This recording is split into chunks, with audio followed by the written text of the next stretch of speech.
الحمد لله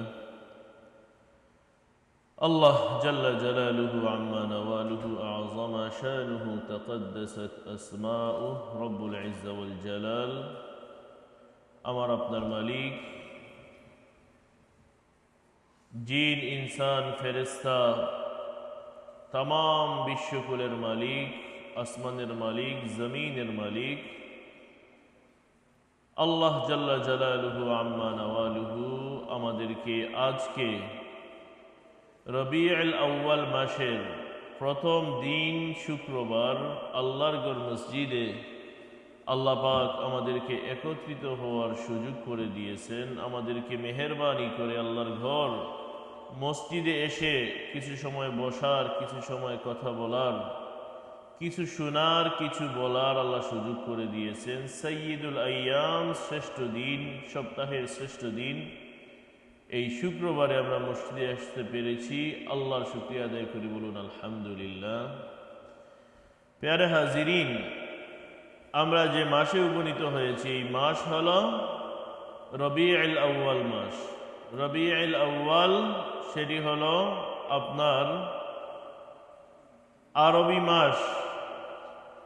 আরবি মাসের ক্যালেন্ডারের তৃতীয় মাস হল রবিউল আউয়াল।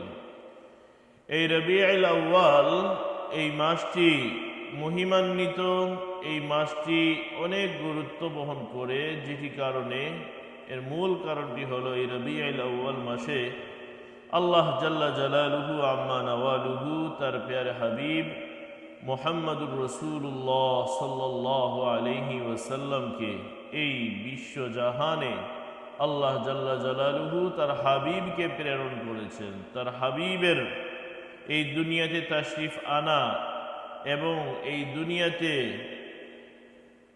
তার রিসালাত পৌঁছে দেওয়া এবং মানুষকে দ্বীন ইসলামের মধ্যে গাইড করা, প্যারে হাজিরিন, এটির শুরু হয়েছিল, সূচনা হয়েছিল হাবিবে খুদা মুহাম্মদুর রাসূলুল্লাহ সাল্লাল্লাহু আলাইহি ওয়াসাল্লামের দুনিয়ার জমিনে আল্লাহর হাবিবের তাশরিফ আনার থেকে।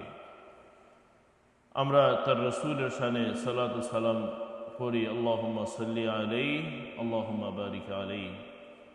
প্যারে হাজিরিন, রবিউল আউয়াল মাস, এই মাসটা মুমিন হৃদয়ে একটি কারণে, এই মাসটা আসলে মুমিন হৃদয় পুলকিত হয়ে যায়।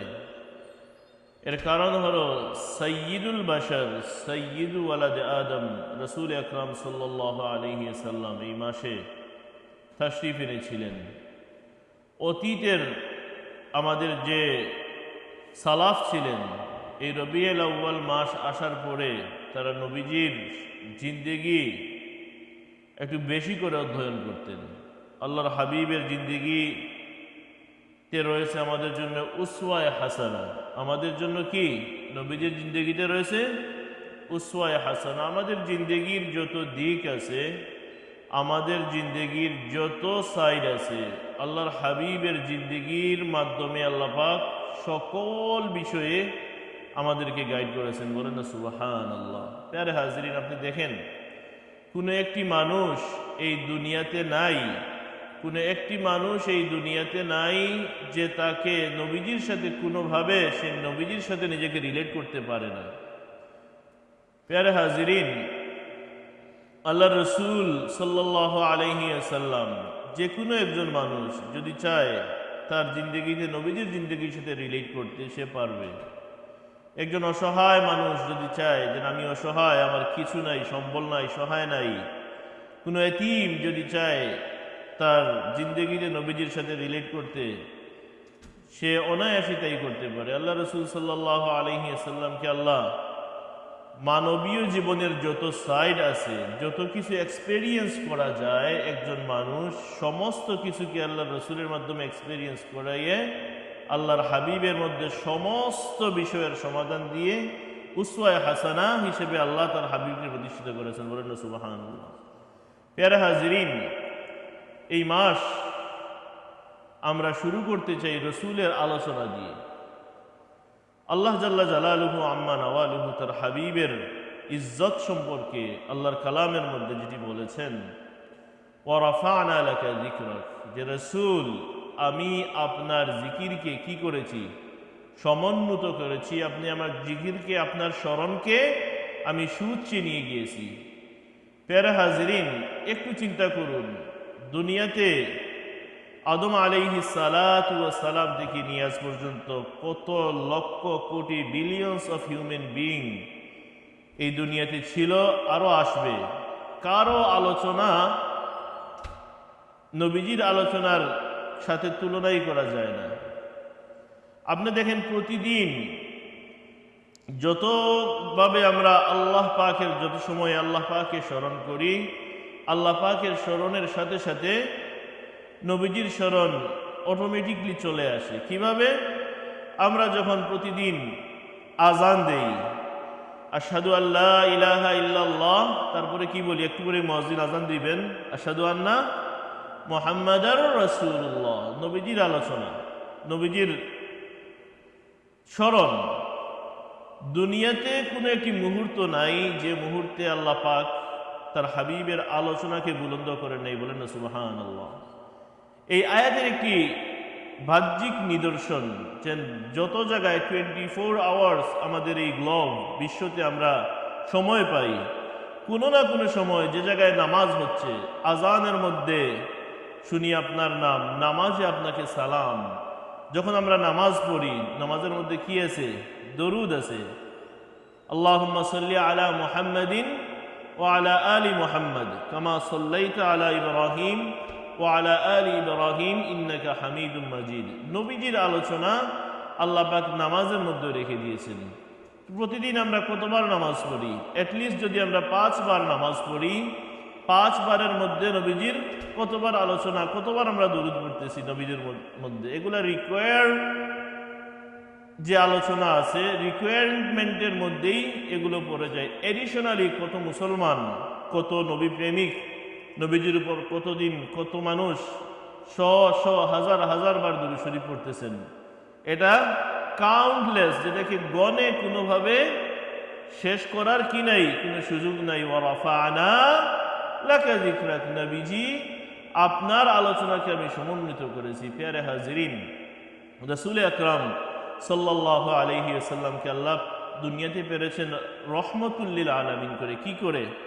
রহমতুল লিল আলামিন। নবীজির একটি সিফাত হলো তিনি ওমা আরসালনাকা ইল্লা রাহমাতুল লিল আলামিন, হে নবী আমি আপনাকে জমিনে প্রেরণ করেছি কেবলমাত্র, একমাত্র, শুধুমাত্র রহমত হিসেবে। বলেন না সুবহানাল্লাহ। নবীজিকে আল্লাহ ইলম দান করেছেন। নবীজি বলেছেন উতীতুল ইলমাল আউয়ালিনা ওয়াল আখিরিন, শুরুর এবং শেষের সমস্ত জ্ঞান আল্লাহ পাক আমাকে দান করেছেন। বলেন না সুবহানাল্লাহ। তো নবীজির এই এত জ্ঞানের মধ্যে আল্লাহ রাসূল বলতেছেন মানুষের ক্ষতিকারক কোনো জ্ঞান আল্লাহ আমাকে দেন নাই। সুবহানাল্লাহ। নবীজির ইলমের মধ্যে মানুষের, হিউম্যান বিং, মানুষের ক্ষতি হয় এমন কোনো জ্ঞান আল্লাহ নবীকে দেন নাই। বলেন না সুবহানাল্লাহ। নবীজি বলেন আমি হলাম গিয়ে এমন, যেরকম পঙ্গপাল আগুন দেখে আগুনে ঝাঁপ দিতে চায়, দলে দলে আগুনে ঝাঁপ দেয়, আর কেউ এদেরকে সরিয়ে দিচ্ছে, তোমরা আগুন থেকে সরে যাও, আগুনে ঝাঁপ দিলে মরে যাবে। আমি সেই শেপার্ডের ন্যায়, আমি সেই লোকের ন্যায় যে পঙ্গপালকে খুব চেষ্টা করতেছে জাহান্নাম আগুন থেকে রক্ষা করতে, কিন্তু তারপরেও তারা আগুনের মধ্যেই ঝাঁপ দেয়। ফেরে হাজরিন, নবী আলাইহিস সালাম আল্লাহ পাক তাকে দুনিয়াতে এনেছেন। নবীজির নাম আমরা জানি, নবীজির প্রথম 2টি নাম হলো মুহাম্মদ এবং আহমদ, যে 2টি নাম আল্লাহ পাক তার কালামে হাকিমের মধ্যে আল্লাহ বর্ণনা করেছেন। মুহাম্মদ নামটা আল্লাহর কালামে সর্বমোট 4 বার এসেছে। কতবার? 4 বার। আর আহমদ নামটা আল্লাহ রাসূলের এসেছে মাত্র 1 বার। তো মুহাম্মদ এবং আহমদ এই 2 নামটাই হলো, মুহাম্মদ প্রশংসিত, আহমদ একই মাসদার, একই রুট থেকে এই 2টি ওয়ার্ড এসেছে। হামদ, হামদ মানে কি? আমরা যখন কারো প্রশংসা করি, কারো গুণগান গাই, আরবিতে এটাকে বলে, ইংলিশে বলে প্রেইজ। কিন্তু যে শব্দটা হামদ, এটার মধ্যে শুধু প্রেইজ থাকে না, এটার মধ্যে 2টি জিনিস থাকে। একটা হলো যে শুকর, থ্যাঙ্কস, আর একটা দেখি কি আপনার মাদ, প্রশংসা। এটা হইতে পারে যে আমি আপনার প্রশংসা করলাম, কিন্তু এতে আপনাকে কোনো ধন্যবাদ দেওয়ার কোনো কারণ নাই, কোনো নাই আপনার। কেউ একজন ভালো গজল গায়, নাশিদ গায়, আমরা তার প্রশংসা করতে পারি, আলহামদুলিল্লাহ সে খুব ভালো মুনশিদ। এখানে সে কৃতজ্ঞতা পাওয়ার কোনো কিছু নাই, সে প্রশংসা পায়, কিন্তু তার প্রতি আমার কৃতজ্ঞতা বোধ এখানে আসার কোনো সুযোগ নাই। আরেকজন মানুষ আমাকে হেল্প করেছে, বিপদে হাত বাড়িয়ে দিয়েছে, আমি তার কৃতজ্ঞতা আদায় করব, ইনএভিটেবলি সে কি করবে না, তার এখানে থ্যাঙ্কসের কোনো সুযোগ নেই। কিন্তু এই যে হামদ, যে মূল ধাতু, এটার মধ্যে কি আছে? আপনার প্রেইজ আছে প্লাস হামদ আছে, শুকরও আছে এবং প্রশংসাও আছে। প্যারে হাজরিন, নবীজি আলাইহিস সালাম প্রশংসিত। কেমন ভাবে প্রশংসিত? আল্লাহ রাসূল সাল্লাল্লাহু আলাইহি ওয়াসাল্লাম মুহাম্মদ যে নামটা, স্কলারলি কথা হলো এই নামটা দ্বারা রাসূলুল্লাহ সাল্লাল্লাহু আলাইহি ওয়াসাল্লামের যে প্রশংসা, সেটার কোয়ান্টিটি বর্ণনা করা হয়েছে। দুনিয়াতে কত হাজার হাজার লক্ষ লক্ষ কোটি কোটি মানুষ নবীজির প্রশংসা করবে এবং করছে, প্রতিদিন করছে, অতীতে করছে, সামনেও করবে। সেটি হলো মুহাম্মদ নামের কি বহির্প্রকাশ। আর যে সমস্ত মানুষ তাকওয়ায়, পরহেজগারিতে, কোয়ালিটি প্রশংসিত, কোয়ালিটি একটা ডিফাইন করে কোয়ান্টিটি, যেটা হলো মুহাম্মদ, আর আহমদ নামটা ডিফাইন করে রসুলের নামের কোয়ালিটি। কত সকল কোয়ালিটিফুল মানুষ, কোয়ালিটি ওয়ালা মানুষ, কত বড় জাহেদ, জুহুদ, আল্লাহর ওলিরা, সমস্ত মুমিন মুত্তাকিরা আল্লাহর রসুলের প্রশংসা করতেছে। প্যারে হাজিরিন, এই দুইটি প্রপার নাউনে আল্লাহ রসুল সাল্লাল্লাহু আলাইহি সাল্লামকে আল্লাহ কালামের মধ্যে মেনশন করেছেন। নবী আলাইহিস সালাম আরো কয়েকটি নাম তার বলেছেন, অনেক নাম আল্লাহ জাল্লা জালালুহু আল্লাহ রসুলকে দান করেছেন। আল্লাহ রসুলের অনেক নাম, তার মধ্যে একটি নাম হলো নবীজি হলেন আল মাহি। মাহি দ্বারা কি? এই মাহি নাম দ্বারা যেটা কি করে ইয়ামহু, ওয়াইপ আউট করে দেয়। তো নবীদের দ্বারা আল্লাহ কুফুরের জুলুমাতকে ওয়াইপ আউট করে দিয়েছেন, বলেন না সুবহানাল্লাহ। নবীজি ডিসবিলিভিং কুফুরকে কি করেছেন? মুছে ফেলেছেন। প্যারে হাজরিন, নবীজির আগমনের আগে সারা দুনিয়া কুফুরে কি ছিল? ভরপুর ছিল, মানুষ কুফুরিতে লিপ্ত ছিল। তার আগমনের মাধ্যমে আল্লাহ কুফুরের অন্ধকারে কি করেছেন? দূর করে দিয়েছেন। প্যারে হাজরিন, আমার নবী আলাইহিস সালামের আরেকটি নাম হলো আল হাশির। নবীজি হলেন হাশির। এটার দ্বারা নবীজির একত্রিতকারী, নবীজি ফাইনাল মেসেঞ্জার, যেটাকে আমরা বলি ফাইনাল রসুল, ফাইনাল আল্লাহর সিলেক্টেড পারসন, আল মুস্তফা। তো রাসূলুল্লাহ সাল্লাল্লাহু আলাইহি ওয়াসাল্লাম যখন দুনিয়ার জমিনে তাশরিফ এনেছেন, তার মাধ্যমে রিসালাতের যে চেইন ছিল এটাকে আল্লাহ শেষ করে দিয়েছেন এবং রাসূলের মাধ্যমে কিয়ামতের আলামত শুরু। নবীজি বলেছেন যে আমার দুনিয়াতে তাশরিফ আনাটাই কিয়ামতের একটা বড় আলামত। প্যারে হাজরিন, নবীজি দুনিয়াতে এসেছেন, রিসালাতের ডোর, আসমানের যে ওয়াহী সেটাও বন্ধ হয়ে গিয়েছে। নবীজির চলে যাওয়ার সাথে সাথে ওহীর দরজাও কি হয়ে গিয়েছে? বন্ধ হয়ে গিয়েছে। কিয়ামতের দিন নবীজি কি করবেন?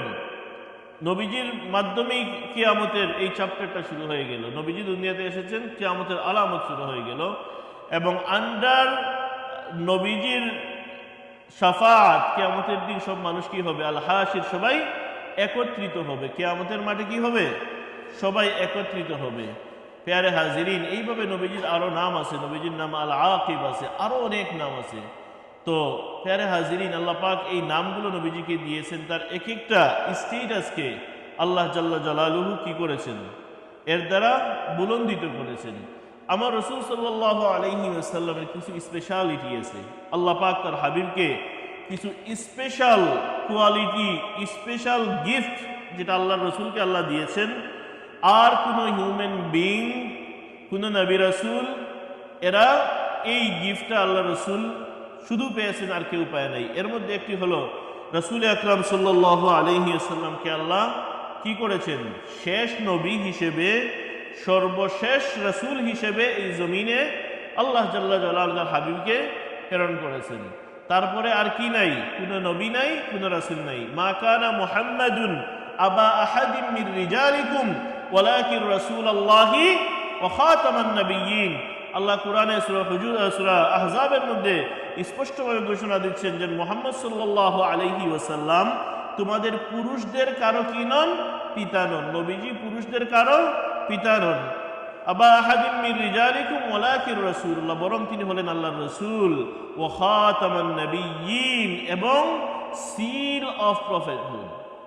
তার দ্বারা আল্লাহ খাতাম, নবীদের সিলসিলার শেষ ব্রিক, শেষ ইট, যেটা নবীজি বলেছেন যে একটা গড়ের মধ্যে সর্বশেষ যদি একটা ইট বাকি থাকে, আমি হলাম গিয়া নবুয়তের গড়ের সেই লাস্ট স্তম্ভ, যার দ্বারা আল্লাহ এই নবুয়তের সিলসিলাকে, নবুয়তের এই রিসালাতের দ্বারাকে আল্লাহ পরিপূর্ণ করে দিয়েছেন।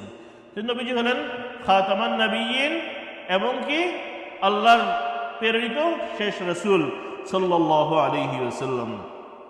প্যারে হাজিরিন, নবীজির আরেকটি স্পেশালিটি, নবুয়ত কখন আল্লাহ পাক ডিগ্রি করেছিলেন।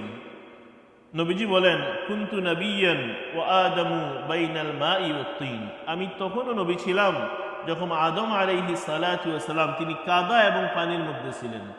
ইভেন আল্লাহ তার হিউম্যান মানুষ, এই স্পেশি মানুষ সভ্যতা মানব জাতিকে সৃষ্টির আগেও, আদম আলাইহিস সালামকে তৈরির আগেও তার হাবিব মুহাম্মদুর রাসূলুল্লাহ সাল্লাল্লাহু আলাইহি ওয়াসাল্লামের নবুয়তের ডিগ্রি, যে নবী তিনি নবী হিসেবে আত্মপ্রকাশ করবেন, আখেরি জমানার রসুল হিসেবে আসবেন, আল্লাহ পাক এটা লিপিবদ্ধ করে নিয়েছিলেন। বলেন না সুবহানাল্লাহ। প্যারে হাজিরিন, কোরআনের মধ্যে আল্লাহ পাক অনেক কসম করেছেন। আল্লাহ আসমানের কসম করেছেন, আল্লাহ চাঁদের কসম করেছেন, আল্লাহ সূর্যের কসম করেছেন, কিন্তু কোনো হিউম্যান বিং, কোনো মানুষের কসম আল্লাহ তার কালামের মধ্যে কোথাও করেন নাই। একমাত্র কেবলমাত্র শুধুমাত্র আমার আপনার হাবিব মুহাম্মদুর রাসূলুল্লাহ সাল্লাল্লাহু আলাইহি ওয়াসাল্লামের বরকতময় জীবনের কসম খেয়ে আল্লাহ কোরআনে বলেছেন লাআমরুকা ইন্নাহুম লাফি সাকরাতিহিম ইয়ামাহুন। আল্লাহ পাক যখন কোনো কিছুর কসম করেন, অবশ্যই এখানে কি থাকে?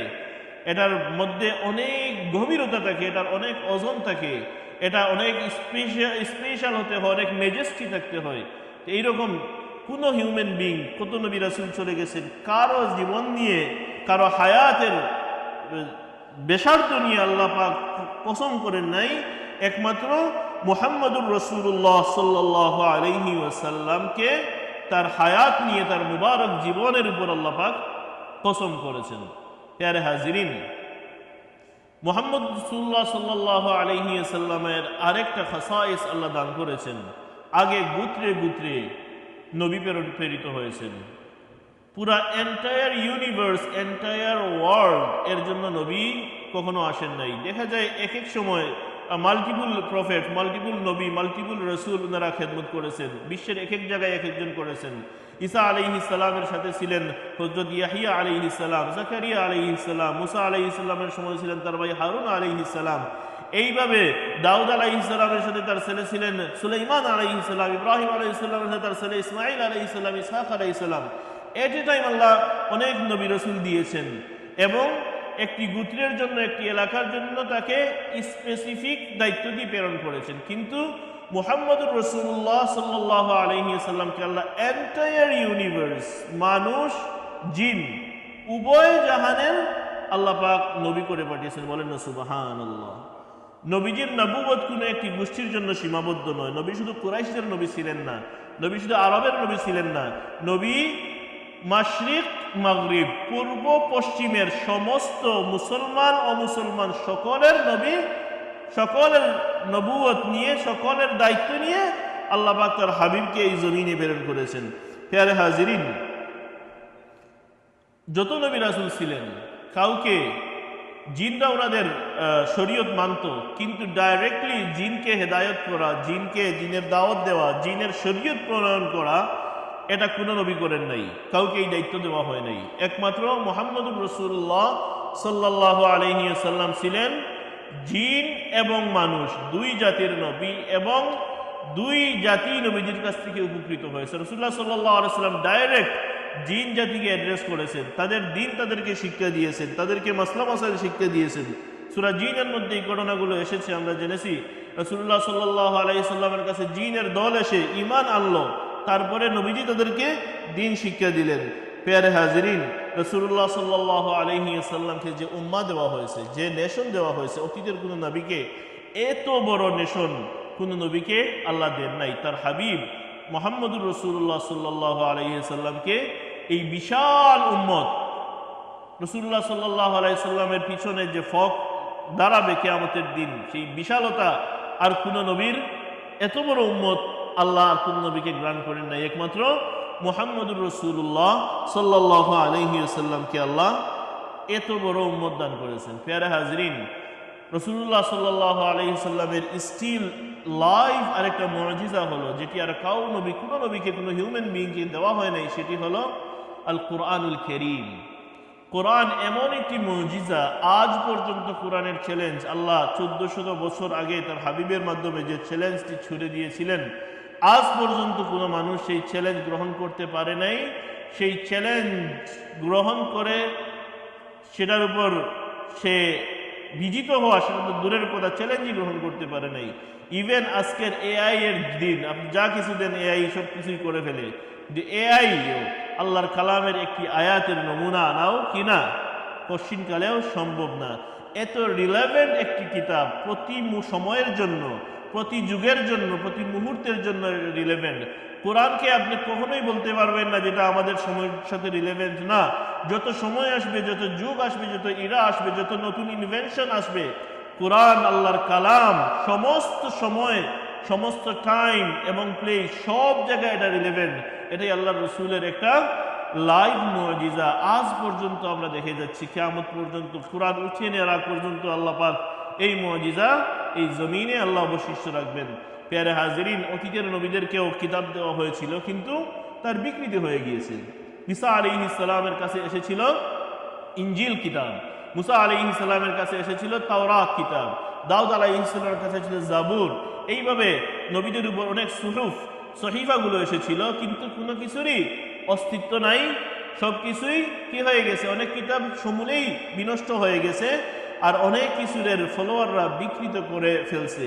কিন্তু আল্লাহর কালাম কোরআনের কোনো বিকৃতি নাই। আল্লাহ ইন্না নাহনু নাযালনা যিকর, এই কোরআন আমি আল্লাহ নাজিল করেছি এবং কি করব, ইন্না লাহু লাহাফিজুন, আমি এই কোরআনকে হেফাজত করব। প্রিয় হাজিরিন, নবীজির আরেকটি মুজিজা হলো আল্লাহ পাক তার হাবিব মুহাম্মদুর রাসূলুল্লাহ সাল্লাল্লাহু আলাইহি ওয়াসাল্লামকে মেরাজের রজনীতে তার কাছে নিয়েছিলেন। এটা এক্সক্লুসিভ গিফট, যেটা একমাত্র হিউম্যান বিইং মুহাম্মদুর রাসূলুল্লাহ সাল্লাল্লাহু আলাইহি ওয়াসাল্লামকে আল্লাহ দিয়েছেন। কোন নবী, কোন রাসূল, কেউ মেরাজের মতো ঘটনা আপনি চিন্তা করেন, দুনিয়ার জমিন থেকে তাকে স্পেশাল বাহনের মাধ্যমে এক রাত্রিতে মসজিদে হারাম থেকে মসজিদে আকসায় নিয়ে যাওয়া, সেখান থেকে ঊর্ধ্ব গগনে চলে যাওয়া, সেখান থেকে জান্নাত, জাহান্নাম, আরশ, কুরসি, লক সব কিছুতে নবীজিকে দেখাইয়া একান্তে আল্লাহ পাক তার সান্নিধ্যে নবীজিকে নিয়ে গিয়েছেন। এই যে এন্টায়ার একটা ইসরা এবং মেরাজের ঘটনা, যার দ্বারা নবীজির সম্মান, নবীজির স্টেটাস, নবীজির মর্যাদা সকলের উপর প্রকাশ পায়। প্যারে হাজিরিন, আরো নবী রাসূল যারা ছিলেন, জলিল কদর নবী রাসূল হযরত মুসা আলাইহিস সালাম, আল্লাহর সাথে তিনি তুর পাহাড়ে উঠে কথা বলেছেন। নবীজিকে আল্লাহ তুর পাহাড়ে, মুসা নবীকে তুর পাহাড়ে নিয়ে আল্লাহ কি বলেছেন, ফাখলান আলাই, হে মুসা তোমার পায়ের যে জুতা আছে সেটি তুমি খুলে উঠো। কারণ কি, ইন্নাকা বিল ওয়াদিল মুকাদ্দাসি তুয়া, তুমি একটি পবিত্র উপত্যকায় অবস্থান করতেছো। প্যারে হাজির, কিন্তু নবী মুহাম্মদুর রাসূলুল্লাহ সাল্লাল্লাহু আলাইহি ওয়াসাল্লামকে আল্লাহ তুর পাহাড়ে নেন নাই, 7 আসমানের উপর নিয়ে জান্নাত জাহান্নাম ভ্রমণ করিয়ে আল্লাহ পাক আরো ঊর্ধ্বে নিয়ে তাকে তার সাথে কথা বলেছেন। প্যারে হাজিরিন, এটা একমাত্র রাসূলুল্লাহ সাল্লাল্লাহু আলাইহি ওয়াসাল্লামকে আল্লাহ এই মেরাজের মুজিজা, মেরাজের সম্মান আল্লাহ তার হাবিবকে দান করেছেন। প্যারে হাজিরিন, রাসূলুল্লাহ সাল্লাল্লাহু আলাইহি ওয়াসাল্লামকে আল্লাহ বানিয়েছেন সাইয়্যিদু ওয়ালাদি আদম, আরেকটা স্পেশাল ক্যাটাগরি, যে যত হিউম্যান মানুষ আছে, সাইয়্যিদু ওয়ালাদি আদম, মানবকুলের প্রতি নবীজির কর্তৃত্বকে আল্লাহ পাক ইস্টাবলিশ করে দিয়েছেন। তিনি হলেন সাইয়্যিদ, যত মানুষ আছে সব মানুষের তিনি কি সাইয়্যিদ, মাস্টার্স অ্যান্ড লিডার। আল্লাহ পাক তাকে এই সম্মানে ভূষিত করেছেন। প্যারে হাজিরিন, কিয়ামতের দিন যে সময় কিয়ামত হয়ে যাবে, কিয়ামতের দিন পুনরুত্থিত যখন মানুষ হবে, সর্বপ্রথম যার কবরটা খুলবে, ওপেন হবে, সেই কবর হলো আমার আপনার রসুল মুহাম্মদুর রাসূলুল্লাহ সাল্লাল্লাহু আলাইহি ওয়াসাল্লামের। সর্বপ্রথম রসুলের কবর ওপেন হবে, সর্বপ্রথম কিয়ামতের দিন পুনরুত্থিত হবেন আমার আপনার রসুল সাল্লাল্লাহু আলাইহি ওয়াসাল্লাম। আল্লাহ পাক তাকে সম্মানিত করেছেন। সর্বপ্রথম সিরাত, যেটা পুলসিরাত পার হবেন রাসূল আকরাম সাল্লাল্লাহু আলাইহি ওয়াসাল্লাম। সর্বপ্রথম জান্নাতের দরজায় কড়া নাড়বেন আমার রাসূল সাল্লাল্লাহু আলাইহি ওয়াসাল্লাম। সর্বপ্রথম জান্নাতে প্রবেশ করবেন রাসূলুল্লাহ সাল্লাল্লাহু আলাইহি ওয়াসাল্লাম। প্যারে হাজিরিন, এটাই হলো নবীজির স্ট্যাটাস। নবীজির স্ট্যাটাসকে আল্লাহ আরো বুলন্দ করেছেন।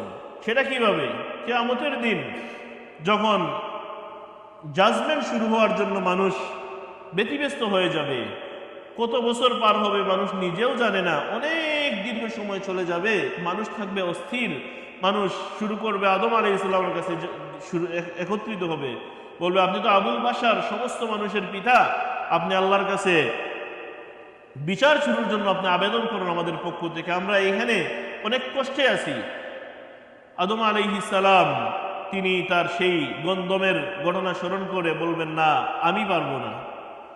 একইভাবে তারপর মানুষ চলে আসবে নূহ আলাইহিস সালাতু ওয়াস সালামের কাছে। নূহ আলাইহিস সালাম বলবেন, আমি তো আল্লাহর কাছে একটি বিষয়ে লজ্জিত, আল্লাহ আমাকে বারণ করার পরেও আমি আমার ছেলের জন্য হায়াত ভিক্ষা চেয়েছিলাম, এই জন্য আমি আল্লাহর কাছে লজ্জিত, আমি আল্লাহর কাছে চাইতে পারবো না, তোমরা অন্যান্য নবীজির কাছে যাও। একইভাবে মানুষ আস্তে আস্তে মুসা আলাইহিস সালামের কাছে আসবে, মানুষ ঈসা আলাইহিস সালামের কাছে আসবে, সবাই একই উত্তর দিয়ে মানুষকে ফিরিয়ে দিবে। শেষ পর্যন্ত মানুষ মুহাম্মাদুর রাসূলুল্লাহ সাল্লাল্লাহু আলাইহি ওয়াসাল্লামের কাছে এসে যখন আরজি করবে, নবীজি বলবেন আনা লাহা, this is my duty, intercede, এটা আমার ডিউটি। রাসূলুল্লাহ সাল্লাল্লাহু আলাইহি ওয়াসাল্লাম তখন কি করবেন? সিজদায় পড়ে যাবেন। তখন আল্লাহ পাক বলে, ইয়া মুহাম্মদ ইরফা রাসাক ইশফা তুশাফা তুআতা ইশফা তুশাফা। সুবহানাল্লাহ। আল্লাহ বলে, হ্যাঁ মুহাম্মদ সাল্লাল্লাহু আলাইহি ওয়াসাল্লাম, আপনার মাথা উত্তোলন করুন এবং আপনি যা চাওয়ার আপনি চান, আপনি যা সুপারিশ চাওয়ার সুপারিশ করেন, আপনার সবকিছুই গ্রহণ কবুল করা হবে। বলেন না সুবহানাল্লাহ। The main manifestation of Ahmad and Muhammad, the প্রশংসার যে মেইন ম্যানিফেস্টেশন, কিয়ামতের দিন আল্লাহ পাক কিয়ামতের ময়দানে বিচার শুরুর আগে সমস্ত মানুষের দ্বারা সেই দিন আল্লাহ রসুলের প্রশংসা করা হবে, যে একমাত্র মুহাম্মদুর রাসূলুল্লাহ সাল্লাল্লাহু আলাইহি ওয়াসাল্লামের ওসিলায় আজকের বিচার শুরু হলো। বলেন না সুবহানাল্লাহ। সেই দিন নবীজিকে যে স্ট্যাটাস দেওয়া হবে সেটা হলো মাকাম আল মাহমুদ। মাকাম আল মাহমুদ, most praiseworthy station of praise, মাকাম আল মাহমুদ। নবীজিকে সেদিন এটা উপহার দেওয়া হবে। প্যারে হাজিরিন, আমার রসুল সাল্লাল্লাহু আলাইহি ওয়াসাল্লামকে আল্লাহ পাক সবচেয়ে বেশি মহব্বত করেছেন। প্যারে হাজিরিন, আমার রসুল দেখতে কেমন ছিলেন? আপনাদের মনে জাগে কিনা এই বিষয়টা? আমার রসুল কত সুন্দর ছিলেন বা কিভাবে তার ফিজিক্যাল অ্যাপিয়ারেন্স ছিল? প্যারে হাজিরিন, আমরা অনেক ব্লেস এক উম্মত। আমরা পুরা ডিটেলস আল্লাহর রসুল থেকে নিয়ে আমাদের পর্যন্ত নেরেশন বাই নেরেশন আমরা নবীজির সাথে কানেক্টেড। বলেন না সুবহানাল্লাহ। সাহাবী যুগ থেকে নিয়ে আজ পর্যন্ত উলামায়ে কেরাম এটির দ্বারা যে কাজ করেছেন, আলহামদুলিল্লাহ, দুনিয়াতে আর কোনো নেশন নাই, আর কোনো জাতি নাই যে তার ফাউন্ডার তার সাথে এইভাবে কানেক্টেড। আমরা ইসলামের নবী মুহাম্মদ সাল্লাল্লাহু আলাইহি ওয়াসাল্লাম প্রতিটি কথা chain by chain, narration after narration আমরা লিঙ্ক করতে পারি নবীজির সাথে। নবীজির সাথে হাদিস শাস্ত্রের মাধ্যমে আমরা আজ পর্যন্ত আমরা কানেক্টেড। প্যারে হাজরিন, আমার রসুল সাল্লাল্লাহু আলাইহি ওয়াসাল্লাম শুধু নবী আলাইহিস সালামের চারিত্রিক মাধুর্যতার তো বর্ণনা করে শেষ করা যায় না। নবীজির চারিত্রিক মাধুর্যতা ছিল সবচেয়ে বেশি অন্যরকম মাধুর্য, কিন্তু নবীজির ফিজিক্যাল অ্যাপিয়ারেন্স ছিল সেই রকম। প্যারে হাজরিন, হাদিস শরীফে এসেছে যে রাসূলুল্লাহ সাল্লাল্লাহু আলাইহি সাল্লাম বলেছেন ইউসুফ আলাইহিস সালামের ব্যাপারে, যে ইউসুফ আলাইহিস সালামকে অর্ধেক সৌন্দর্য দেওয়া হয়েছে। তো স্কলারলি অপিনিয়ন, অনেক স্কলার বলেছেন যে অর্ধেক সৌন্দর্যের দ্বারা বোঝানো হয়েছে যে দুনিয়ার যত পুরুষ আছে সব পুরুষের সৌন্দর্যের কম্বাইন হলে এর হাফ সৌন্দর্য আল্লাহ পাক নবী ইউসুফ আলাইহিস সালামকে আল্লাহ দান করেছিলেন। কিন্তু আরেকটি স্কলারলি অপিনিয়ন হলো যে ইউসুফ আলাইহিস সালামকে যা সৌন্দর্য দেওয়া হয়েছিল তা আমার নবীর সৌন্দর্যের অর্ধেক, বলেন না সুবহানাল্লাহ। প্যারে হাজিরিন, রাসূলুল্লাহ সাল্লাল্লাহু আলাইহি ওয়াসাল্লাম কেমন সুন্দর ছিলেন। আল্লাহ নবীর এক সাহাবা, মহিলা সাহাবা রাবিয়া বিনতুল মুআওয়াদ রাদিয়াল্লাহু তাআলা আনহাকে জিজ্ঞেস করা হলো রাসূলুল্লাহ সাল্লাল্লাহু আলাইহি ওয়াসাল্লামের অ্যাপিয়ারেন্স সম্পর্কে। তার ছেলে তাকে জিজ্ঞেস করলো যে নবীজি আলাইহিস সালাম দেখতে কেমন ছিলেন। তিনি বললেন, আমার সন্তান, যদি তুমি নবীজিকে দেখতে তোমার মনে হতো যে নতুন একটি সূর্য উদিত হয়েছে তার উপর, বলেন না সুবহানাল্লাহ। তার গ্লোমিং চেহারার গ্লোমটা এত ব্রাইটনেস এত ছিল, তোমার মনে হতো একটা সূর্য এখানে চমকাচ্ছে। প্যারা হাজরিন, নবী আলাইহিস সালামের অনেক সাহাবা নবীজির ফিজিক্যাল অ্যাপিয়ারেন্স নিয়ে অনেক সুন্দর সুন্দর কথা বলেছেন।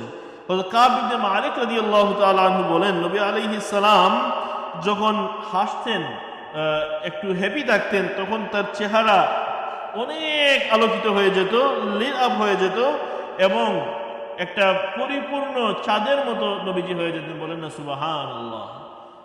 আল্লাহ রসুলের আরেক সাহাবী তিনি বলতেছেন, একদিন রাত আমি দেখতেছি যে রাসূলুল্লাহ সাল্লাল্লাহু আলাইহি ওয়াসাল্লাম পূর্ণিমার রাতে নবীজি হাঁটতেছিলেন। নবীজি হাঁটছেন, তার উপরে পূর্ণিমার চাঁদ। আমি একবার চাঁদের দিকে তাকাই, একবার নবীজির দিকে তাকাই। আমার কাছে চাঁদের চাইতেও আমার নবীজির অ্যাপিয়ারেন্সটা সুন্দর মনে হলো, বলেন না সুবহানাল্লাহ। সাহাবায়ে কেরাম এগুলো এক্সাজারেট করেন নাই, উনারা যেটা ফিল করছেন সেটাই উনারা বলেছেন। আল্লাহ রসুলের এক সময়কার অনেক বড় এনিমি ছিলেন আমর ইবনুল আস রাদিয়াল্লাহু তাআলা আনহু, যে সাহাবী একবারে শেষে এসে ইসলাম কবুল করেছেন। তিনি বলছেন যে আমার জিন্দেগিতে এর চাইতে বেশি প্লেজেন্ট মোমেন্ট নাই, আমি পছন্দ করি যে নবীজির দিকে তাকানোটা, বলেন না সুবহানাল্লাহ। নবীজির দিকে তাকালে যে পরিমাণ প্লেজেন্ট কুলনেস অফ আই আমি পাই, আর কোনো কিছুতে আমি এরকম অনুভব করি নাই। কিন্তু তিনি বলছেন, যদি তুমি আমাকে জিজ্ঞেস করো নবীজি কেমন ছিলেন, দেখতে কেমন, আমি এটা বলতে পারবো না। কেন পারবো না? কারণ নবীজির দিকে চেয়ে থাকা প্লাস নবীজির বর্ণনা করার মতো যে হাইবত, যেটা যে স্ট্রেংথ, এটা আমার ছিল না। নবীজির ওটা এমন ছিল, নবীজির গ্লোরিটা এমন ছিল যে আমি সব সময় আমার চোখ নিচে করে রাখতে হতো। এরকম অনেক সাহাবায়ে কেরাম নবীজির দিকে ডাইরেক্ট তাকাতে পারতেন না, এজ অফ নবীজির রেসপেক্ট, নবীজির সম্মান এবং নবীজির এই সমস্ত বিষয়ে। এই জন্য হজরত আল্লাহ রসুলের এক সাহাবী ছিলেন হজরত আনাস বিন মালিক রাদিয়াল্লাহু তাআলা আনহু। 10 বছর বয়সে তাকে আল্লাহর হাবিবের খেদমতে তার মা রেখে গিয়েছিলেন। তো এই সাহাবী বলছেন, উনি নবীজির বেস্ট এক্সাম্পলগুলো দিয়েছেন যে নবীজি কেমন ছিলেন, নবীজির অ্যাপিয়ারেন্স কেমন ছিল, নবীজি কতটুকু লম্বা ছিলেন। তিনি বলছেন, নবীজি এত লম্বা ছিলেন না যে কোনো মজলিসে দাঁড়ালে বাকি সবাইকে খাটো দেখাতো। আবার নবীজি এমন খাটো ছিলেন না যে কোনো মজলিসে বসলে, কোনো মজলিসে দাঁড়ালে নবীজিকে কেউ ইগনোর করার সাহস পেত।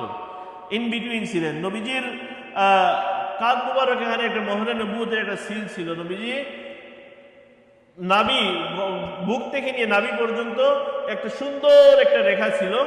নবীজির গায়ে খুব হেয়ারি ছিলেন না, নবীজির গা পশমি ছিল না, সুন্দর একটা রেখা নবীজির সিনা থেকে নিয়ে নাভি পর্যন্ত একটা রেখা ছিল। নবীজির এইরকম ফিজিক্যাল অ্যাপিয়ারেন্স তিনি বর্ণনা করেছেন। প্লাস নবীজির আখলাক বর্ণনা করতে গিয়ে তিনি বলছেন যে আল্লাহর রসুলকে আমি 10 বছর সার্ভ করেছি। কখন 10 বছর? যখন আমি অনেক ছোট ছিলাম। 10 বছরের ছোট একটা বাচ্চাকে তার মা নবীজির খেদমতে দিয়ে গিয়েছেন। একদিন নবীজি তাকে একটি কাজের জন্য পাঠিয়েছিলেন। আনাস রাদিয়াল্লাহু তাআলা ছোট্ট মানুষ, তিনি নবীজির এই কাজটা করতে যে রাস্তার মধ্যে তিনি দেখলেন বাচ্চারা খেলাধুলা করতেছে, তিনি সেটি ভুলে গিয়ে বাচ্চাদের সাথে খেলতে শুরু করে দিলেন। নবীজির এই কমান্ডটা তিনি ভুলে গেলেন। প্যারে হাজরিন, আনাস রাদিয়াল্লাহু তাআলা আনহু বলছেন যে আমার দেরি হওয়া দেখে নবীজি তারপর বের হয়ে আসলেন। এসে আমি হঠাৎ দেখি কেউ একজন আমার কানের মধ্যে এরকম হালকা করে টান দিয়েছেন। আমি তাকিয়ে দেখি নবী আলাইহিস সালাম তিনি হাসতেছেন। এই যে একটা শিশুর সাথে শিশু সুলভ আচরণ। তিনি বলছেন, আল্লাহর কসম, নবীজির 10 বছর আমি খেদমত করেছি, নবীজি আমাকে কোনোদিন কোনো তিরস্কার করেন নাই, বলেন না সুবহানাল্লাহ। কি একটা আখলাক ছিল, আখলাক উসওয়াতুন হাসানা। নবীজির মধ্যে সমস্ত আখলাককে আল্লাহ কম্বিনেশন দিয়ে দিয়েছেন, সমস্ত উত্তম আখলাক। প্যারে হাজিরিন, এই মাস আমার একটি আর্জি থাকবে আমার ভাইদের প্রতি, আমার বোনদের প্রতি, যারাই এই রবিউল আউয়াল মাসে আল্লাহর হাবিব তাশরিফ এনেছেন, আসুন আমরা নবীজিকে নিয়ে একটু স্টাডি করি, নবীজির সিরাতটা একটু জানি। নবীজির জিন্দগিতে স্টাডি করলেই আমার আপনার জীবনের অনেক সমস্যার সমাধান আমরা এখানে পেয়ে যাব, অনেক সমাধান আমরা নবীজির সাথে যখন রিলেট করতে পারবো। একটি বই পড়তেছিলাম, তো ওই এখানের একটা মদিনা ইউনিভার্সিটির স্কলার তিনি বলতেছেন, আমার লাইফে চরম হতাশ আমি ছিলাম, আমার ছোটবেলা আমার বাবা মা ছিল না, আমি অনেক কষ্টে ছিলাম। তো আমার লাইফের ইন্সপায়ারেশন ছিলেন আল্লাহ রসুল সাল্লাল্লাহু আলাইহি সাল্লাম। যখন জানলাম যে আল্লাহ রসুল সাল্লাল্লাহু আলাইহি সাল্লাম এতিম ছিলেন, তখনই অটোমেটিকলি আমার এই কষ্টটা দূর হয়ে গেল। বলেন না সুবহানাল্লাহ। এইরকম প্রতিটি মানুষ যে সমস্যায় আছে, জীবনের যে কোনো স্ট্রাগলে থাকুক, নবীজির মধ্যেই তার কি আছে, আদর্শ আল্লাহ বিদ্যমান করে দিয়েছেন। আল্লাহ পাক যেন আমাদেরকে নবীজির জিন্দেগি, নবীজির হায়াত স্টাডি করার তৌফিক দান করুন। ওয়া আখির দাওয়ানা আলহামদুলিল্লাহি রাব্বিল আলামিন।